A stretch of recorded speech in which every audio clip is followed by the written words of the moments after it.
आता मला कसं झालं माहीत आहे का, स्वतःच्या कमाईचं खाण दुसऱ्याच्या गाई ओवा, अशीच म्हण माया बाबतीत लागू होऊ राहिली. आता सकाळीच उठून मी ढोरायले चारा कापणं लावला.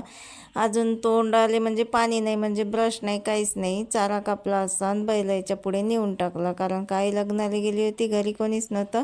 आणि आमची बाई काही बाहेर जात नाही, तर पुंजे पांजे भरून ठेवते. आता 2 टपले पुंजे निघले होते सकाळचं झाडझुडीचा पुंजा, तर ते पुंजे बी बाहेर नेऊन टाकले. आता पुंजे बाहेर नेऊन टाकले, सगळा पसारा आवरला आणि मस्त अशी आंघोळ करून घेतली आणि कपडे बी धुवून घेतले. आता कपडे सुकवायला टाकले मी, ऊन लय जास्त झालं होतं. सगळा टाईम मला चारा टाक्यातच गेला होता आणि पुंजिन्यात गेला होता. जरासा उशीर झाला होता स्वयंपाकाला. आज पत्तागोबी बनणार होती, मस्त बेसन टाकून सुक्की पत्तागोबी, म्हणजे अशी टाकली होती म्या वाफायले आणि पीठ चुरून घेतलं. तर पत्तागोबी मस्त वाफली होती. तर काय बाहेर पाहतं तर बकऱ्या आल्या. आता बकऱ्या बांधायला जायचं होतं, बकऱ्या बांधून घेतल्या आणि बकऱ्याला पाणी बी पाजून घेतलं.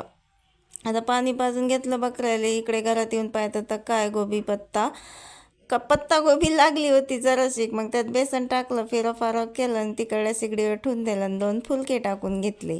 2 फुलके आता हे अति शेका लागतात आणि चुलीत नेऊनही बी शेकास लागतात. मस्त असे 2 फुलके शेकून घेतले चुलीत आणि पसारा आवरला आणि भांडे आपले जिन्यावर नेऊन ठेवले. मस्त असा झाडू मारून घेतला. भांडे घासायला लय ऊन झालं होतं, भांडे काही आज घासले नाही, तर झाडू मारून घेतला आणि पुंजा बी बाहेर नेऊन टाकला आणि जेवण करायला घेतलं. आता आंबे पिकायला टाकले होते, ते आंबे मस्त असे पिकले होते. 1-1, 2-2 रोज खायला भेटू राहिला.